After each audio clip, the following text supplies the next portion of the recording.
lovely day!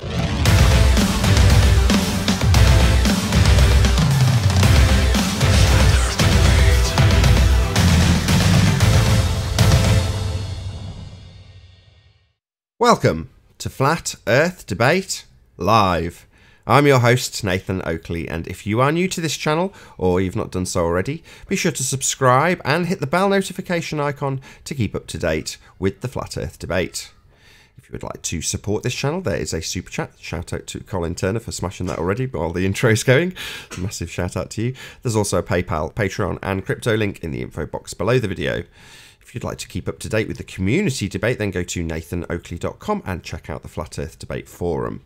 Most importantly, if you would like to join this discussion right here, right now, then click the link in the info box below this video to join the panel and express your views on the shape of the Earth. If you do join, please don't swear. If you do, you'll be ejected, and if you are, please don't try to rejoin the stream using sock accounts. You'll be warmly welcomed back on the next stream. Please also share the show on social media. Sharing the show obviously increases the live audience, but this in turn increases the chances of a more diverse panel, so please share the show. And one last time, if you're new to the channel or you've not done so already, be sure to subscribe and hit the bell notification icon to keep up to date with the Flat Earth Debate. Now, we are currently joined by Dion and Paul. Good to have you both. Hello, hello, hello. Hello, hello, hello. Now, although we have dispensed with housekeeping yesterday, I'm going to dispense with it again, at least on this first show, because Dion's midway through a presentation. So I'll do the plug, I'll keep it brief.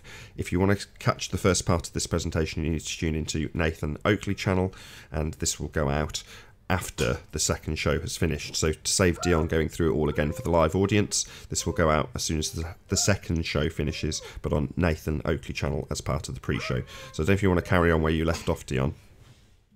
Yeah, thanks, Nathan. So we get the two first spheres. We get the heat and energy, like we get into with the magnets. Just 1 second. I want to pop up the magnets back again. Where are the magnets? So messy.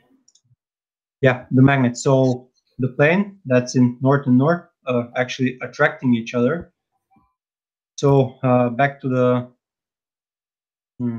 obvious stuff is that we get the big ones, and the extraction plane. We get the small ones. So they contribute as they go inwards, and they repeat themselves indefinitely in the central line. That creates more fragmented patterns, which means that they're immediately transferred into the extraction line. So this is God, contains all the knowledge information, absolutely still minus 273.15 degrees Celsius, doesn't move. Process or the start of the electrical thought in this mind, or this perfect machine, the perpetual machine, is the creation of the first two, opposite and negative. They start as the magnets to attract each other. They compress themselves to fill equally 50% of the available space. They create the extraction line. They fragment along the vertical axis. That means that in this instant, in the extraction line, in the beginning, everything is bigger. So as those big ones start to go fragmented inwards, or imploding, not refraction, but imploding. I forgot the word. I said it just a few moments ago. So as they get smaller and smaller along the line, they create more potential, which means that the potential is transferred through the big spheres and into the equator. The central line goes through the equator, the vertical one, and then the equator gets fragmented more and more, and then we start to have the pull downwards towards the positive side, and then towards the negative side to get the pull upwards. That what's causing this, the process that this thing creates, is actually from this line, the extraction line, the positive starts to extract the solids, and the negative starts to extract the gases because it's getting fragmented, and fragmented by the vertical line. Energy is transferred. All the knowledge or all the patterns are getting transferred to the equator. Hold on 1 second. So Just 1 second, Dion. Hi, how you doing, UK Truth? Can you hear us? Yeah, hi, how you doing? Very well. Hi Good there. to have you. If you can just bear with Dion, he's literally coming to about mid part of his presentation. So, and then what happens is, I'll go back shortly with the big ones. They create the first entropy, or the first the start of entropy. So then we have entropy increasing as they have to do something, otherwise it will kill itself. They create smaller versions. They create more new potential energy with fragments. Create the fragments the entropy into smaller and smaller pieces. So entropy is actually a cycle that God can override, and it does indefinitely forever. Otherwise, hold on 1 second. I just need to say hello to Cinder. How you doing, Cinder? Hi, fine. I got a presentation too after that. So, Cool. Great. interested. Yeah, definitely.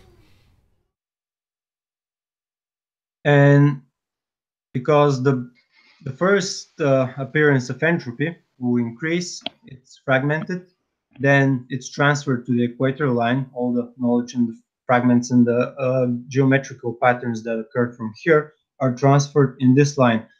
Positive then extracts the solids down, negative extracts the gases up, and then in the middle we get the waters. So we get salt water, and then we get like lake water that's not salted. So as you get Hold on a second. Got Sam, how you doing? Can you hear us, Sam? It's been sniped. Not wonderful. Bear with me a second.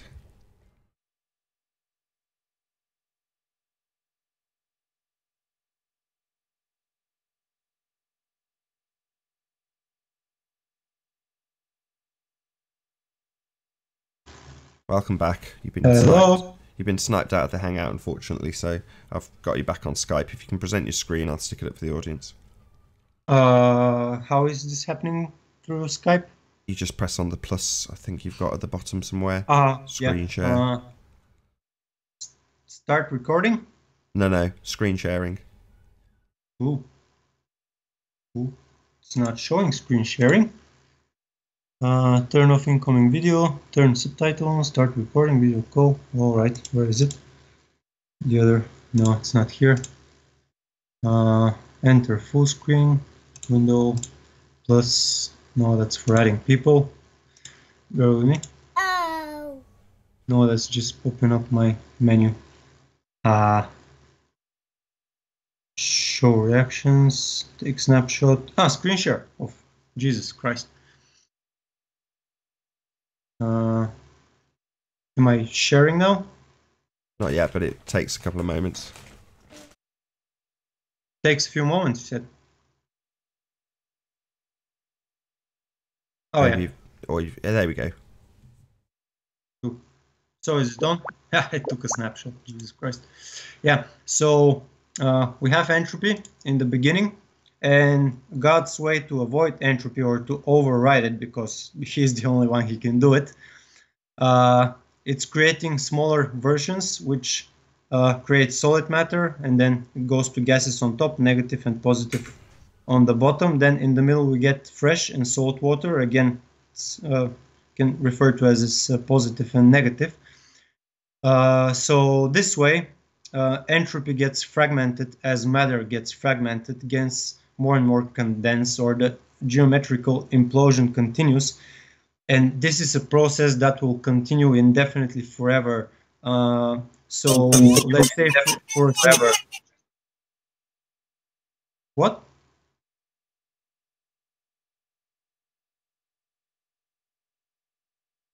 I didn't got that.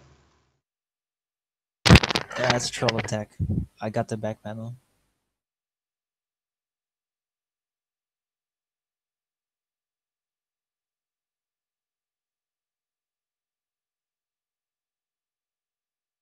Should I continue? Yes. And this process repeats itself indefinitely, and it gets to a point that's unperceivably small for the human mind, but it will continue on. So every thought inside this brain, it gets its own thought, and then its own thought, and it's relevant to the place that it occurred. So for our mind, our size is comprehensible, and the things that what? Say again?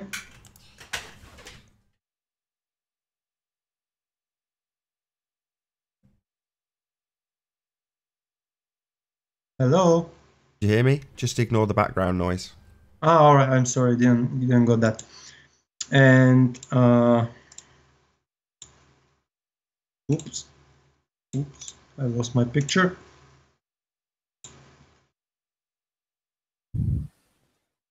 Bear with me a second.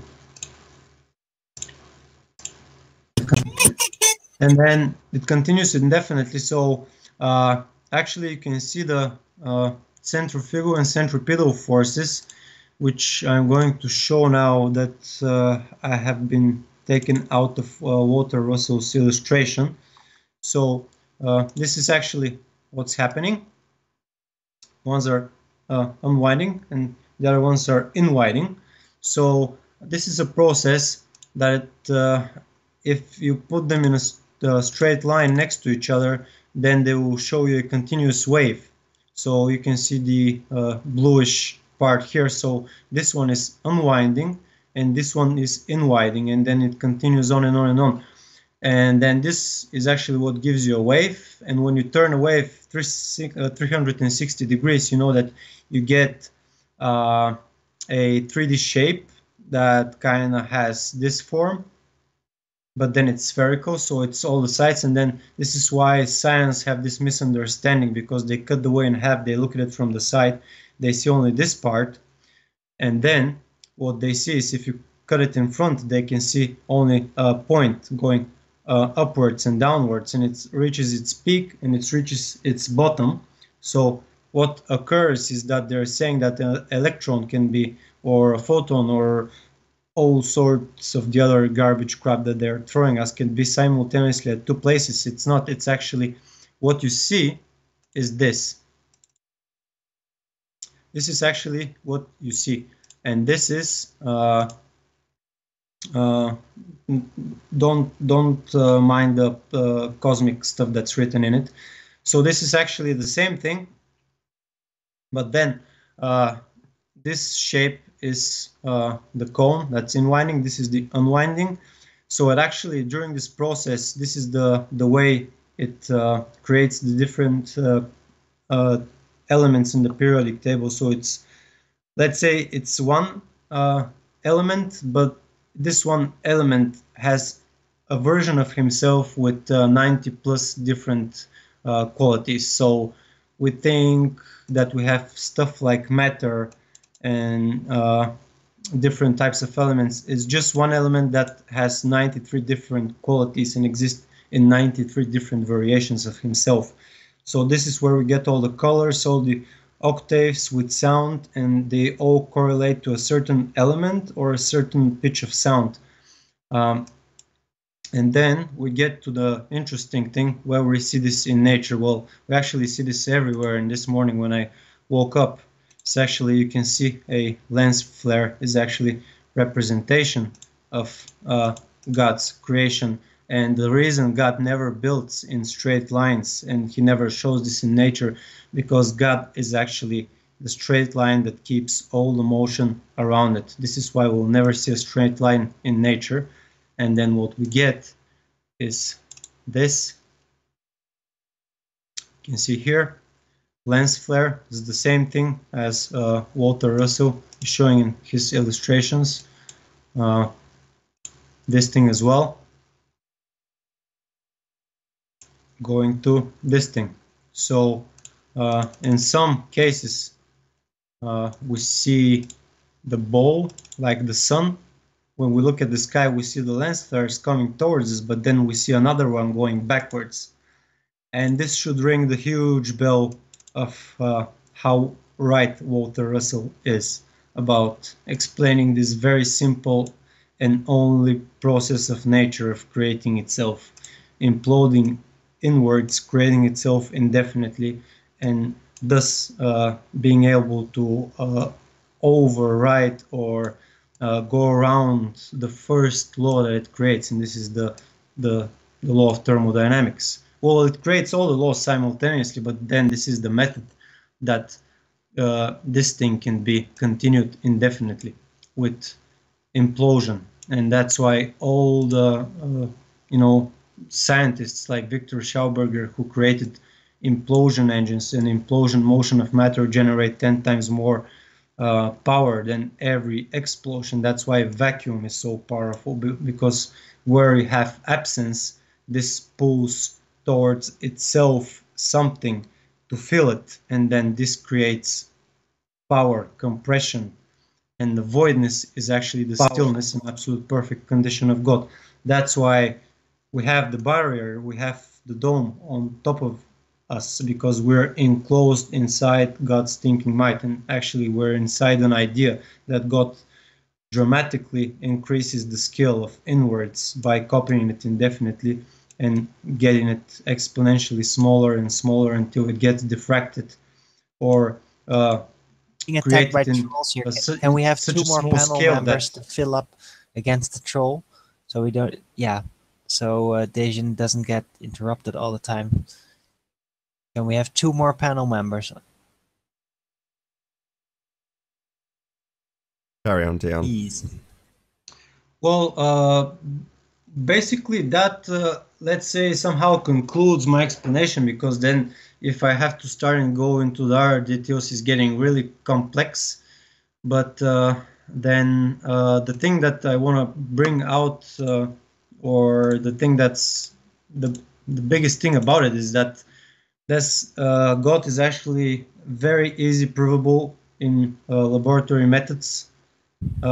Almost any person can do it, because the simple method of production of the world is actually what we see in the creation of human baby, which Nathan is soon going to have, which we're so happy about. And then you can do a test, you can put it into the scientific method, it fits perfectly, you can have the independent and dependent variable, you can build a hypothesis, and from there on you can build you can go on to geometry shapes and why they occur in a certain way, and you can extrapolate or deduct all the knowledge you need only from this thing here. It's so easy from there on. Very cool. Well, thank you very much for presenting that. Most of it was uninterrupted. Well, it sounds like you pretty much discovered one of the concepts, one of the great conceptualizers that helped to develop some of the kind of secretly the secret technologies that are being applied.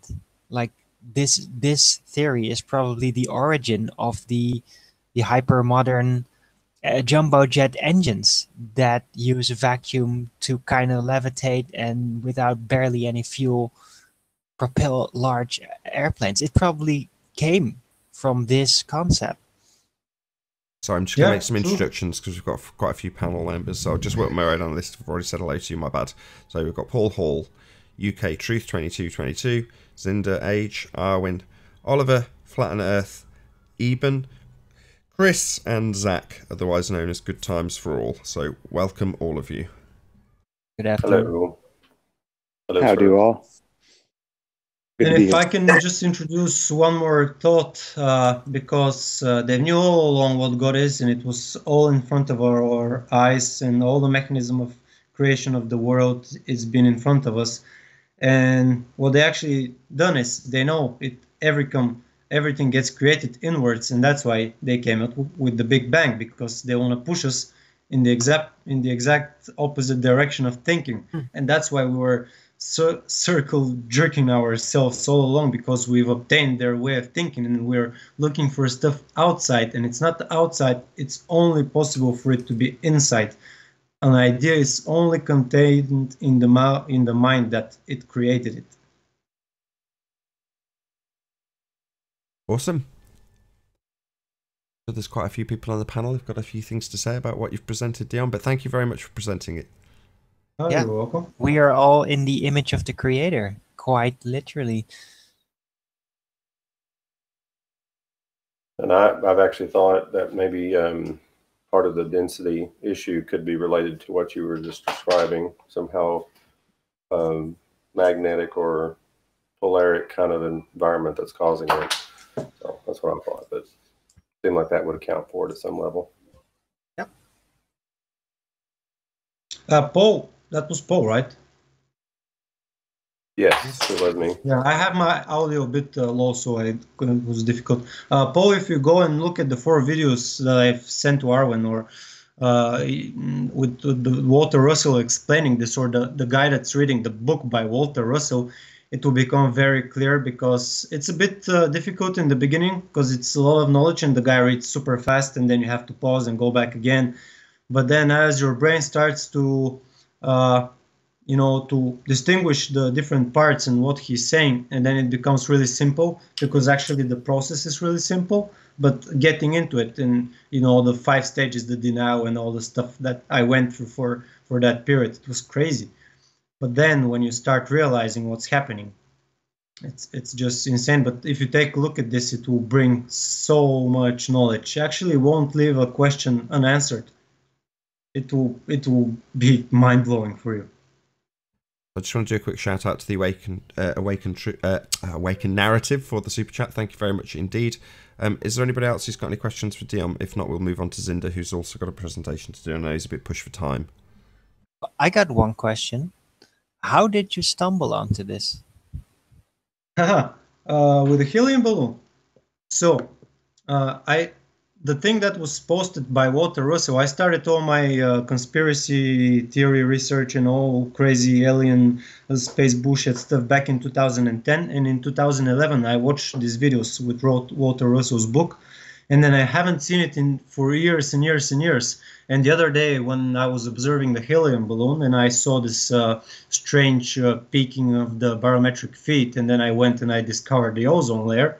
And then I started looking into all the components of the atmosphere, then all the separate layers, all the magnetic stuff that's going on there. I went into the Van Allen radiation belts, and there they've thrown a bit of not a surprise, but a bit of sand in our eyes, because they're actually, if you go and see what the Allen radiation belts are, they're actually Earth's magnetic field. They're not a separate radiation field.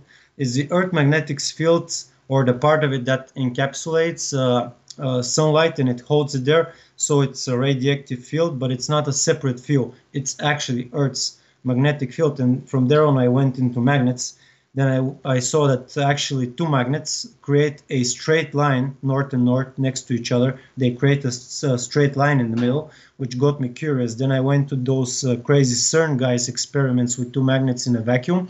When they put high pressure, they put high voltage in this chamber, and they create plasma, and the plasma actually starts spinning like crazy and shapes a disc in the middle. And then it certainly started remembering those images from Walter Russell's book. And then I came back, re-listened to all of it, went back, finished all the reading on all the atmosphere, all the things about electricity, light, and actually all the knowledge that I was able to get my hands on. And then I synthesized and I wrote everything down for the first time in Bulgaria, and now I'm sending it to everybody like crazy. And this is the way I stumbled on it, from a helium balloon. Any more for any more? If not, Cinder, hopefully you're there. Yes, I'm here. So, hi everyone, I'm Cinder, and I would like to present you my presentation. Yesterday, I couldn't sleep because I had to think all the time about the scientific methods and like what benefit we got from it and everything. Like I really couldn't sleep, so I spent all night researching, and I stood awake all night to make this presentation. So let's see. The name of the presentation is called here, Benefits from Quantum Eraser's Interpretation of Science and the Scientific Method. What benefits did society gain from the scientific method? So here is like, yeah, another one. And here you can see a lot of benefits. Here too. And here too, and yeah. So thanks for watching, guys.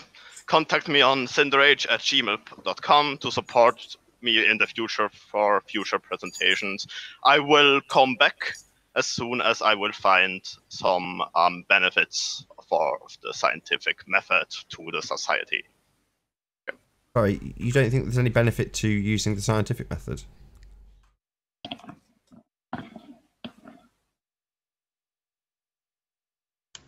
Apparently not. Okay.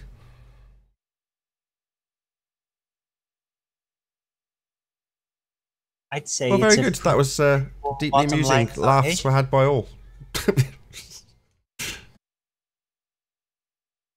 Well, it took him all night to do that. That's pretty crazy. Wow. The bit I do believe, though, Cinder, is that took you all night.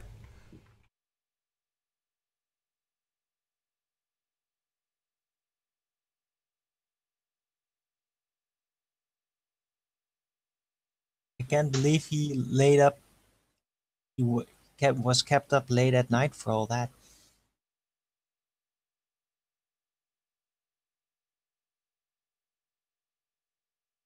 Well, he's not saying anything new, right? I mean, I think in the old days, even Brenda would say even the scientific method is not science.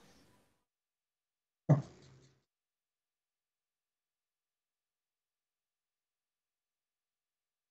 you repeat that?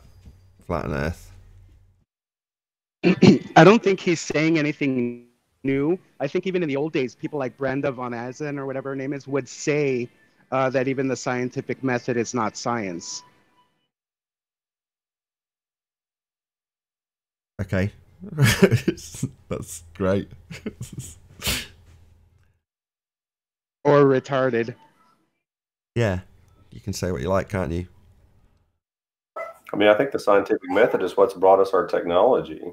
You know, figuring that let's see if this will work. Let's see if this accounts for that, and then we've got technology because of through the process of figuring things out. I don't get that. Well, I think the scientific method is what brought us here as flat earthers. I mean, Agreed. Yeah, I agree. Well, yesterday, Spurs Chemo was saying we must adhere to this method. And although I didn't labour the point yesterday, I'm going to labour it now. My purpose in highlighting what the scientific method isn't because I feel we have some fantastic scientific evidence for any assertion that we make. And I've not performed any scientific experimentation, ever, beyond what I did in high school. So that isn't the purpose. The problem is that the people who tell us we live on a sphere tell us that they have proven it scientifically. So we are holding them to task on their claim that they have science. So does scientific discovery help humanity? Absolutely. Of course, an empirical method of proving causes is going to help if you need to find the cause of something. So that goes without saying. But when the assertion is used to claim something that is not scientifically valid, that's when we hold people to task. So when Neil deGrasse Tyson claims that science is true whether you like it or not, well, yes, but you don't have any. So you're just invoking science so that you sound like what you say is real and true, and it isn't. So that's the bit that I'm interested in, not forcing people to adhere to any method. You can do whatever you like. Your method of inquiry is your method of inquiry. And great, present it all. Wonderful. Just don't claim something that's empirical if it's not. It's as simple as that. One thing I was thinking about yesterday from your conversation, some of this also gets to the term epistemology. How do we know what we know? You know, and what's valid knowing? You know, and I think they can sometimes conflate the two. Like, I can know my wife loves me. Can I prove that scientifically? No. Yeah, I can make observations about it, but I can't prove it scientifically. But I can know my wife loves me. I know my wife. I love my daughter, but can she prove that? But only through her observation. Exactly. There's plenty of If things. your wife still loves you after flat Earth, I'd say that's almost scientific. That's so good. Yeah, there's plenty of things that fall outside the remit of science that can still have inquiries put upon them. And the way Spurs was framing it yesterday was to say that unless we can perform this method on things, then they're not worthy of inquiry. It's like, no, not at all. The issue is that people claim an empirical method when they invoke the language that they do. And that is deceptive in the respect that you are conditioned to believe that that word, science, means something's been proven. So if you're to make an assertion and say science, and you haven't got it, you're going to be held to task. That's it. I'm not saying anybody has to do anything. Nobody has to adhere to the scientific method when they make an inquiry about something. You can just look things up sometimes. And I don't mean in the respect that you can look up the answer to a scientific inquiry on Wikipedia. I mean, if your inquiry is, what's my friend's phone number, you can look it up, right? And that's valid inquiry that's had a satisfactory What's your outcome. independent variable? Exactly, Arwin. What's my independent variable for finding a phone number in a phone book? Not necessary.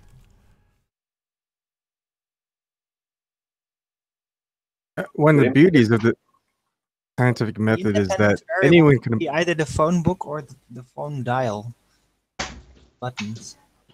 No, never For mind. some reason, I got drawn.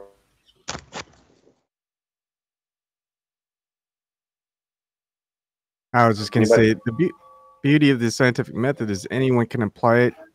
Just because you're not a quote scientist doesn't mean you can't use it.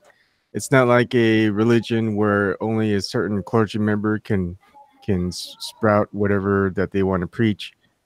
You apply the fundamentals of science and run a scientific experiment, and you do it correctly. You just applied science. Exactly correct. Science is a method. If you apply that method, you've done science. You don't need a white coat, you don't need a degree, you don't need anything to follow that method of inquiry. It's just a method of inquiry.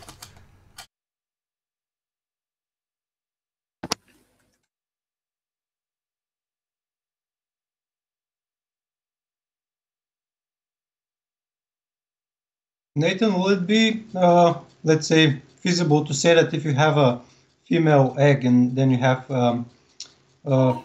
sperm, half of it is dead and half of it is alive, so it has electrical charge. Can this be used as the independent variable in a hypothesis for experimentation with actually creating life in a cell? The phenomena being the electricity generated at the point of conception. Is that what you're saying your phenomena is? Yeah, and then the splitting actually of the splitting of the cells. Like, so we cannot start a process if we use dead sperm or sperm outside, or if it's cold, because if it doesn't has the correct temperature, so we can vary actually the beginning of the process with introducing different stuff to it, like so dead and alive sperm and heat and cold and. I mean, yeah. The first question is what is it that you want to? What's your question? What are you trying to find the answer to? I.e., what is your phenomena? Find the answer for life. Sperm activating the division into the female cell. It's a valid inquiry. I can't give you a valid hypothesis. I wouldn't even dare. No, I'm just asking for help. Sure. I mean, you've got a valid inquiry. You've got a valid phenomena, right? Certainly something you can observe happening in nature. Yeah. So from there, yeah. What do you do if you're trying to empirically prove what is the cause of the beginning of life, then knock yourself out. I wish you the very best of luck. Hey, I had to. You cut out, Paul. Having internet connections. Did you guys hear me? Can you hear me? We can hear you now. Yeah, We- but you're breaking every now and then. Yeah, your connection seems to suck. Yeah, I was sucking for somebody to drop off. I'm on my phone now, so I hope it'll go through. Did you guys hear anything I was saying a minute ago about epistemology? Yes, we heard all that. Oh, Oh, you did? Okay. That's all I needed then. I want to make sure you guys heard me.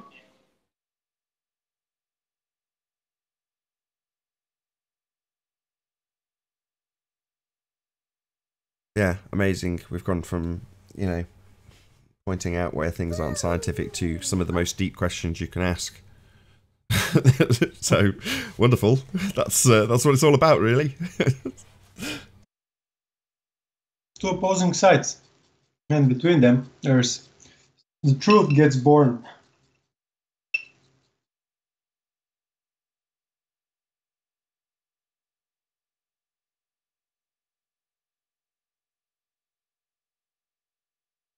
I got some very timid panel members. There's 8 of you. Well, actually, I was going to say something about that intimidation or the tension. Usually, sometimes the tension in whatever we're dealing with is where the truth sometimes lies. And sometimes something that seems to be in conflict could actually have there could be something that's a unifying factor in it. But without that tension driving it, you will never find it. You know, and I realize in a lot of life we all have echo chambers, and if you live in that echo chamber all the time, you won't listen to anything else.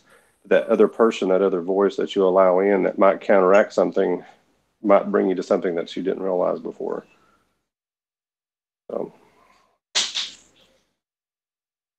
I think that's what we're learning. You tell me you can't question something, I'm going to go question harder after that if you keep telling me I can't question it. Absolutely. Yeah.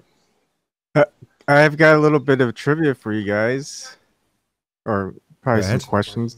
Great. So, the French originated the meter, the length of a meter in the 1790s as 1/10,000,000th of the distance from the equator to the North Pole along a meridian through Paris.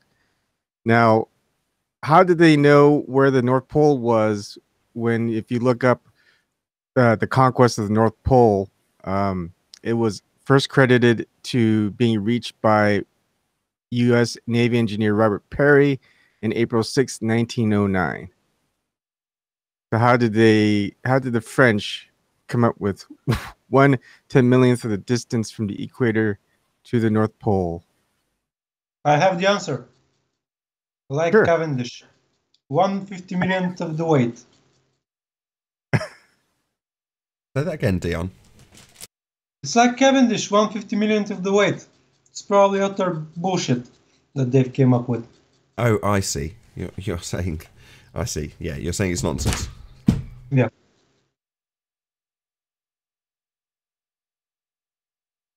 That answer your I question. I just, like, every time I go through history, I just find these anomalies through history. Like, things just don't add up correctly, and it's killing me, really. Yeah, that's what happens when you outsource your lie to other people and you accept them to lie as well, but then everybody adds a piece of him, and then it gets mixed up, different variations of history. And it's like, keep the lie, real, keep it simple. It's getting too complicated now, so it's falling apart.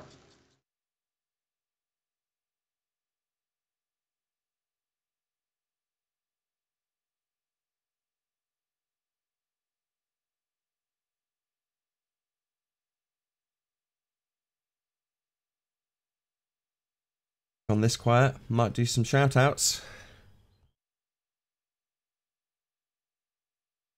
Yes, it has gone this quiet. So shout out to Plain and Simple, good to have you. Jonathan Doherty, commenting on how many people watching. 300 people watching, fantastic. Pete Shea, nice to see you. Juan Carlos, nice to see you in the chat. Luca Kai, thanks for being here. John Watson, nice to see you. Fred Smith, thanks for being here. Can I add a shout out? Go on, go ahead. I want to shout out to all the globe heads on the plane. You're welcome. Come and join us. There is a gap, so if there's a Johnny Globehead out there that wants to debate anybody on what's been said so far, then you're more than welcome. Many Pincolo, see you.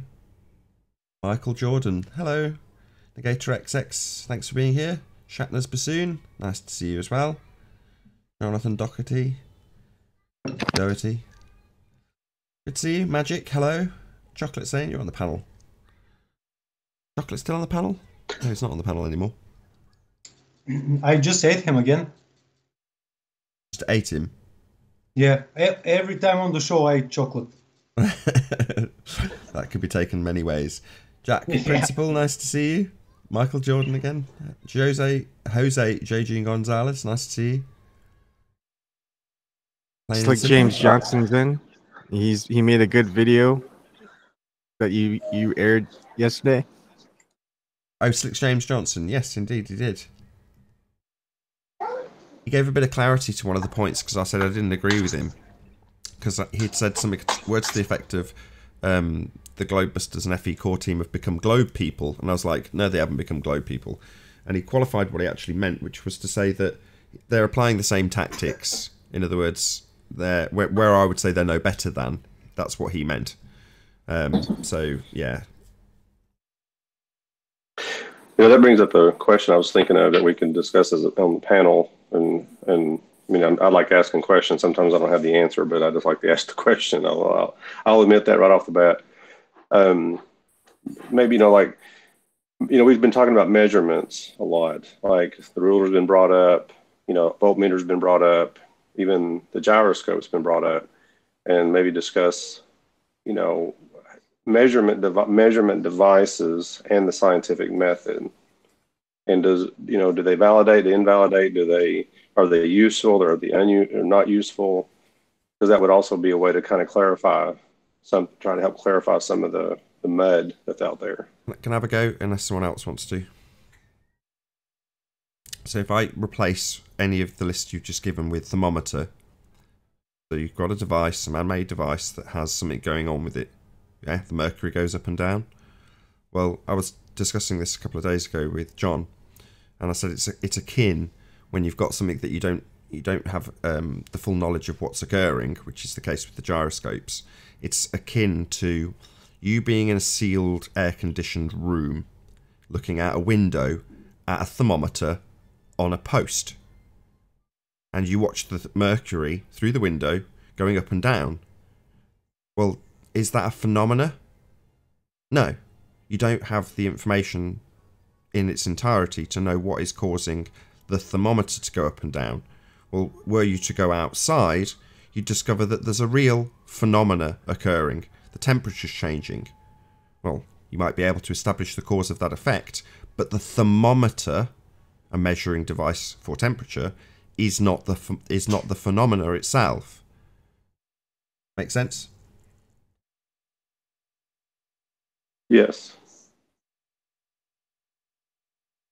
And something else I was thinking about too, like, you were talking about meters earlier, in the UK, they talk about Celsius, and in the US, we talk about Fahrenheit. Measurements kind of are arbitrary definitions of something we're trying to describe. I was trying to talk to somebody once about money. I know this doesn't seem relevant, but money. If I look at my retirement account, if I look at it, it's really just numbers on a computer screen.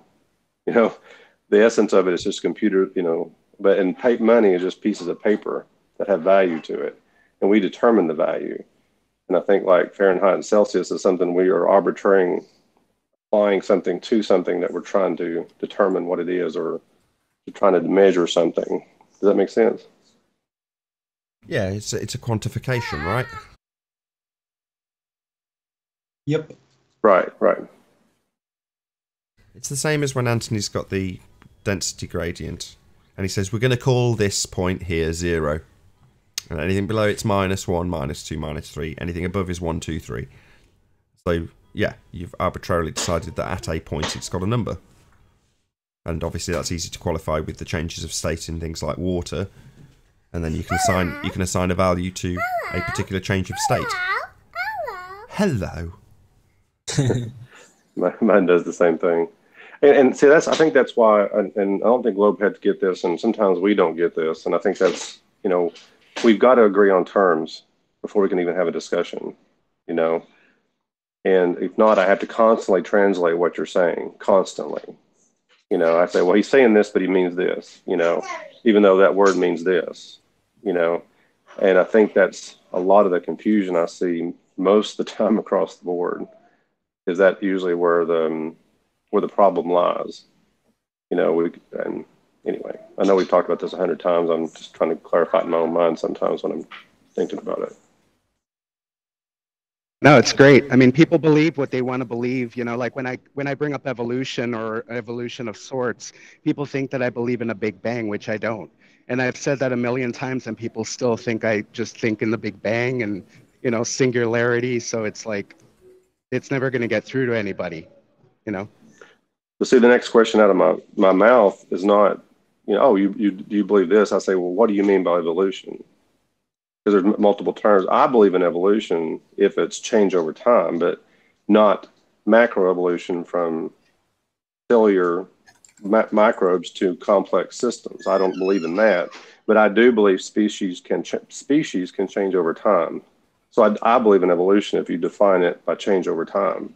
But if you define it a different way, I don't believe it.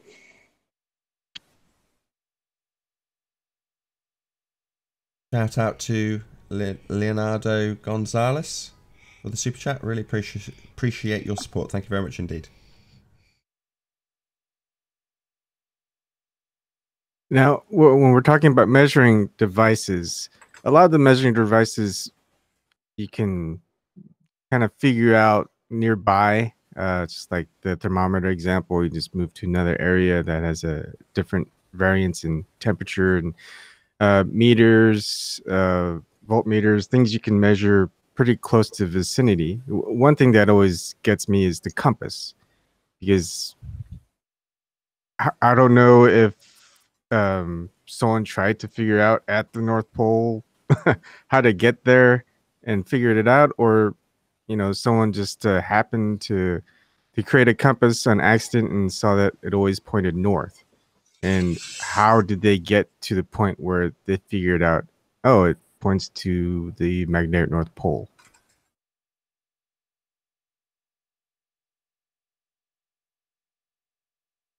Shout out to Retro Bill for the super chat. Again, thank you very much indeed for your support, guys. I really do appreciate it.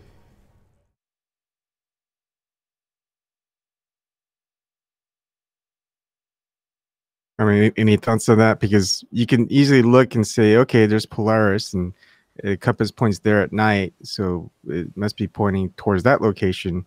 But to actually get to that location, especially way back then, seems like it would be near impossible, because no one seemed to have gone to the North Pole until 1909. Yeah, the history that we have been given is pretty shoddy, isn't it? Yeah, it's disappointing. Because the question is, how much will we ever know about the past, given that the winners write the history and the winner's motivation isn't necessarily historic accuracy? Well, I think about this too. Even you could give true data on history, but if you're filtering it through a specific lens, it can distort the data. That you guys get my meaning on that? Like, you could say, well, Hitler ruled Europe, or whatever, or conquered Europe. That's data, but it doesn't give specifics on why he did that. Or I'm not saying either way, but the determining factor. And obviously, if you filter it through a specific lens, you can think, well, Hitler conquered, conquered Europe or whatever because of this reason, and show a positive reason for it, And I think sometimes how do you get past your preconceived biases when it's looking through history, and how do you when you're communicating history? You know, the Civil War, there's all kinds of, you know, going back and forth here in the U.S. over the Civil War, but it depends on your bias, you know, which determines how you're going to look at it. Yeah, definitely. We'll never know anything. I mean, it's just our beliefs and things are just like music. When you listen to Indian music, I don't know how you guys feel about it, but I think it sounds absolutely crazy. But Indian people love that music. It's just what they're conditioned to listen to, and everything that they listen to has to have some kind of resonance of the music that they know. And I think everything is the same way, whether it's religion or politics. I think everybody is just conditioned fundamentally, and they can't sway from that. And everything that we've been conditioned with are lies, and we just build our truth from that. And that's sad, whether it be religion or the scientific method, anything. So what's wrong with the scientific method? Say again, Dion. What's wrong with the scientific method? I didn't That get it's that not last it's part. not what's happening today. As we heard on the show at Globebusters, they're accepting something as a scientific method, which is not. I understood it now. Cheers.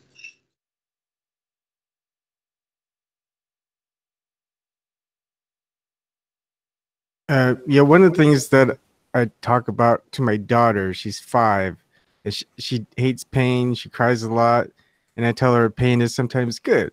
And in our society, pain is not good. Everyone takes pain medication pills. But I tell her, look, if you can't breathe and it hurts, your body's trying to tell you you need to breathe. If you're thirsty, you're parched, it hurts, your body's telling you you need to drink. If you're hungry, sometimes it gets to a point where it hurts, your body's telling you you need to eat. Same thing with a cut. If your body has a cut and you feel it and it hurts, your body's trying to tell you, hey, you know, this needs work, and make sure you're able to do something about it. So perspective is also a certain factor. And I think with medication and things like that, they just look at the one side of the health aspect, but not necessarily everything that can be factored in.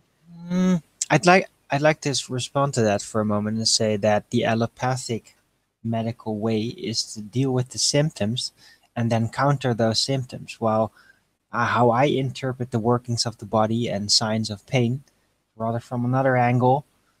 And it's more about a sign there is something going on here. This requires your conscious attention so you don't overlook it. Because if you have pain, that doesn't always mean you have to have pain medication to make it go away. It can just mean, look, calm it down. Because yeah, you need to calm it down. Let's say you don't have anything to fight off the pain or whatever. Yeah, you'll need to calm down. You can't work full speed. So it may be just an indicator to just cool it down, take it easy a bit, and that will in practice often help if a person can actually set themselves to take a few steps back and calm it down. And that's more in the direction of the German New Medicine approach, which is like 180 degrees opposite of the allopathic medical approach, where it's basically suggested that everything heals naturally. And it's more pointing at where is it coming from? How do the body cycles and the metabolic cycles work in relation to symptoms that may pop up?